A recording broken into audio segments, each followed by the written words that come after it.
Apa itu manhajus salaf? Metode beragama generasi salaf. Siapa itu generasi salaf? Rasulullah SAW dan para sahabat beliau radhiyallahu anhum ajmain. Bahkan inilah hakikat hijrah. Kita berhijrah dari penyimpangan, kesesatan, maksiat, dosa menuju ke mana? Menuju kepada manhajus salaf.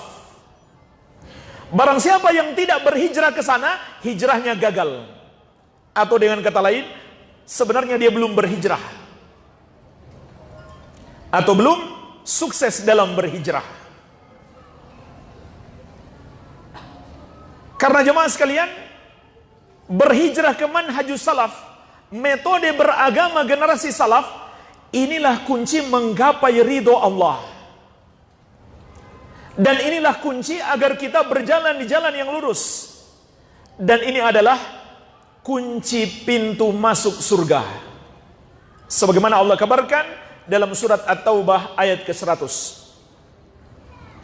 Was-sabiqunal awwaluna minal muhajirin wal ansar walladzina taba'uhum bi ihsan radhiyallahu anhum wa radu an.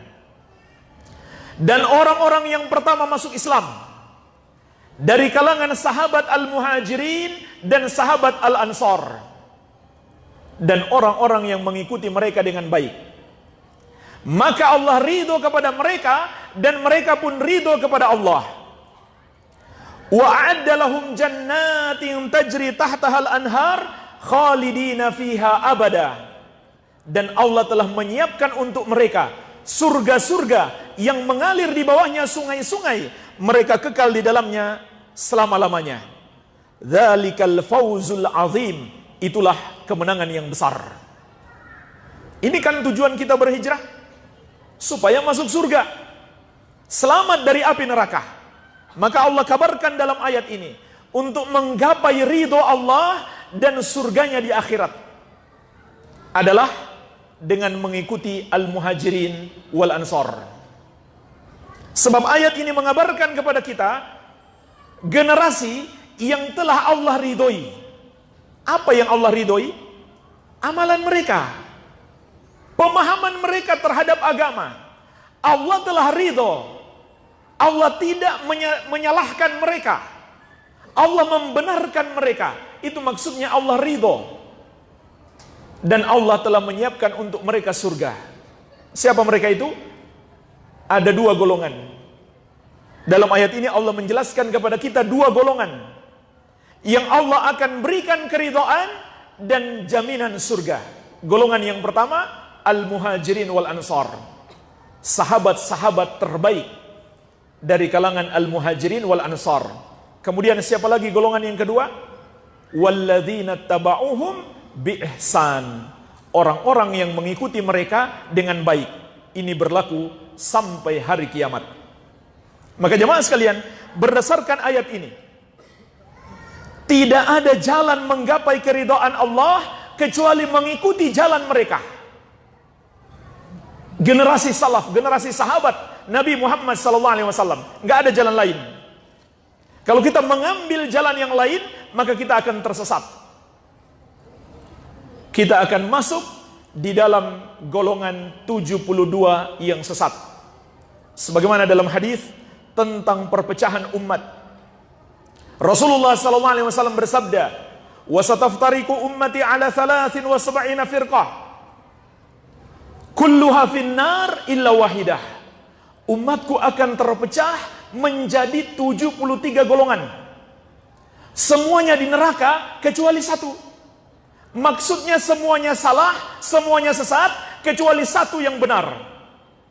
Sahabat bertanya, "Ya Rasulullah, siapa satu golongan yang benar itu?"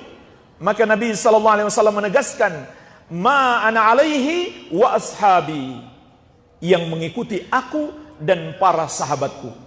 Tidak ada jalan lain untuk kita sukses berhijrah. Bahkan hakikat hijrah itu sendiri mengikuti jalan Rasulullah SAW dan para sahabat. Jadi jangan merasa telah berhijrah kalau belum mengikuti jalan ini, baik dalam akidah maupun dalam amalan anggota tubuh. dalam amal-amal ibadah kita yang zahir. Inilah satu-satunya jalan yang ditetapkan oleh Allah Subhanahu wa taala. Kalau kita mengambil jalan yang lain, maka kita akan tersesat. Bagaimana bisa dikatakan berhijrah kalau memilih jalan kesesatan? Namun itulah faktanya, ada orang berhijrah hanya pindah dari satu penyimpangan kepada penyimpangan yang lain, atau pindah dari maksiat kepada penyimpangan akidah, karena dia tidak mengikuti jalan kan Nabi itu mesti SAW dan hati-hati, para sahabat. belajar yang benar, termasuk pemahaman-pemahaman seperti ini. Saya kira perlu dibenarkan lagi, ya. Nah, nanti penting konsultasi, datangkan ustadz yang lain, komunikasi dengan ustadz-ustadz yang itu, dan kita doakan, ajarkan juga dengan ajaran-ajaran yang benar. Gampang kok, sederhana. Kalau ukurannya begini, kalau ukurannya membenarkan diri sendiri dan orang lain semua salah, itu pasti ada yang keliru. Pasti ada yang keliru, karena melanggar prinsip dalam mazhab ini. Dan melanggar kaidah-kaidah dalam fikih. Saya lihat tuh banyak sekarang kaidah fikih yang muncul baru-baru. Muncul kaidah fikih baru yang ulama pun gak kenal dengan itu. Ya, saya belajar-belajar seperti itu gak menemukan kaidah-kaidah sekarang. Ya, contoh misalnya, ada kaidah-kaidah sekarang itu, kalau nggak ada contoh dari Nabi, berarti bid'ah. Yang nggak ada contohnya bid'ah. Dari mana Anda belajar kaidah itu? Apa semua yang nggak ada contoh itu bid'ah? Tidak. Nanti ada ukuran dalil. Ada dalil, ada contoh sempurna. Ada dalil, contoh sementara. Ada dalil, contohnya nggak ada. Ada dalil samar, jangankan contoh, dalilnya pun samar. Ada 4 kategori. Ya, sepanjang dalilnya ada, contoh nggak ada, nggak harus divonis bid'ah dulu. Sepanjang tidak dicontohkan, digali. Kenapa nggak ada contohnya? Tapi dalilnya ada. Kan sering saya contohkan. Makan daging dob, nggak ada contohnya. Zakat pakai beras, nggak ada contohnya. Contoh dari Nabi, zakatnya pakai kurma. Zakatnya pakai gandum. Berarti antum yang zakat pakai beras itu bid'ah semua. Nah, tidak. Rumuskan ilmu itu nggak begitu. Ada kaidah-kaidahnya, ada dasarnya. Kalau belum dasar ini belum paham, jangan bicara. Itu yang berbahaya nantinya. Ya, jelas ya? Apalagi menafsir ilmu yang satu dengan ilmu yang lain. Itu yang fatal. Ada tauhid, ada akhlak, ada fikih, ada tasawuf. Anda memandang fikih pakai tauhid yang nggak nyambung. Nggak akan nyambung. Ya, apa hukumnya? Kemudian misal, apa hukumnya saya pengajian di Monas misalnya? Ya, mau pengajian di Monas tapi dinilai dengan hukum tauhid yang nggak nyambung. Tauhid itu hukumnya hukum akidah. Hukum akidah nggak bisa dipakai menafsirkan fikih. Akidah itu hitam putih.